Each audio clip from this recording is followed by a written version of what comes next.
ಅವ್ರಿಗೆ ನಾಚಿಕೆ ಮಾನ ಮರ್ಯಾದೆ ಏನೂ ಇಲ್ಲ.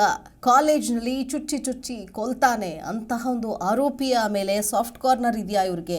ಇವ್ರ ಜಾಗದಲ್ಲಿ ನಾನಿದ್ದಿದ್ರೆ ಎನ್ಕೌಂಟರ್ ಮಾಡಿಸ್ತಾ ಇದ್ದೆ ಅಂತ ಸಚಿವ ಶಿವಾನಂದ ಪಾಟೀಲ್ ಹೇಳಿಕೆಗೆ ಸಿಟಿ ರವಿ ಆಕ್ರೋಶ ವ್ಯಕ್ತಪಡಿಸಿದ್ದಾರೆ. ಕಾಂಗ್ರೆಸ್ನವರಿಗೆ ಅಂದರೆ ಕಾಲೇಜ್ನಲ್ಲಿ ಚುಚ್ಚಿ ಕೊಲ್ತಾನೆ ಸಂವೇದನೆ ಇದೆಯಾ ಅನ್ನೋ ಪ್ರಶ್ನೆಯನ್ನ ಹಾಕಿದ್ದಾರೆ. ಪ್ರಕರಣ ಎಷ್ಟು ಗಂಭೀರವಾಗಿ ಕಾಂಗ್ರೆಸ್ ತೆಗೆದುಕೊಂಡಿದೆ ಅನ್ನೋಕ್ಕೆ ಇದಕ್ಕೆ ನಿದರ್ಶನ. ಯಾಕೆಂದರೆ ಆರೋಪಿ ಹೆಸರು ಹೇಳೋಕ್ಕೂ ಇವರು ತಯಾರಿರಲಿಲ್ಲ. ಇವರ ಬ್ರದರ್ಸ್ ಭಾವನೆಗೆ ಎಲ್ದಕ್ಕೆ ಬರುತ್ತೋ ಅನ್ನೋ ಇವ್ರ ಮನಸ್ಥಿತಿ. ಒಂದು ಕಾಲೇಜಿನಲ್ಲಿ ಹಾಡು ಹಗಲು ಚುಚ್ಚಿ ಕೊಲ್ತಾನೆ, ಇದು ಇವರಿಗೆ ಸಂವೇದನೆ ಇಲ್ದಲೇ ವರ್ತನೆ ಮಾಡ್ತಾರೆ. ಇವರಿಗೆ ಸಂವೇದನೆನೇ ಇಲ್ಲ. ಇವರಿಗೆ ಇವ್ರ ಮನೇಲಿ ಅಂಥ ಪ್ರಕರಣ ಆಗಿದ್ದರೆ ಮಾತ್ರ ಅವರಿಗೆ ಅನುಭವಕ್ಕೆ ಬರ್ತಿತ್ತು. ಕಂಡರ ಮನೆ ಹೆಣ್ಮಕ್ಳು ತಾನೇ ಸತ್ತಿರೋದು, ಕಂಡರ ಮನೆ ಹೆಣ್ಮಕ್ಳು ತಾನೇ ಲವ್ ಜಿಹಾದಿಗೆ ಬಲಿಯಾಗಿರೋದು. ಇವ್ರ ಮನೆ ಹೆಣ್ಮಕ್ಳು ಏನಾದರೂ ಅಂಥದ್ದೇ ಪರಿಸ್ಥಿತಿಗೆ ಒಳಗಾಗಿದ್ದರೆ ಆ ಸಂಕಟ ಅವರಿಗೆ ಅರ್ಥ ಆಗ್ತಿತ್ತು.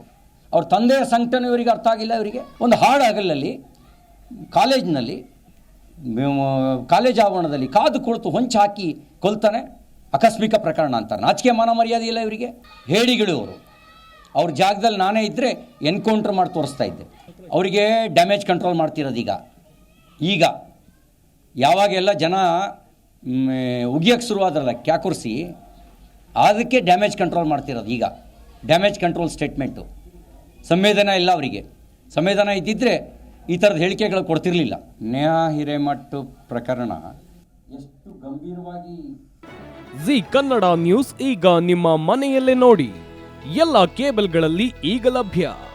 ಸನ್ direct 292, Jio TV 1334, U digital 162, city cable 51, GTPL 17, Abhishek cables 821, rock line telecommunication 51, Shri Basaveshwara number 60, Vinayaka digital number 53, in digital number 896ರಲ್ಲಿ.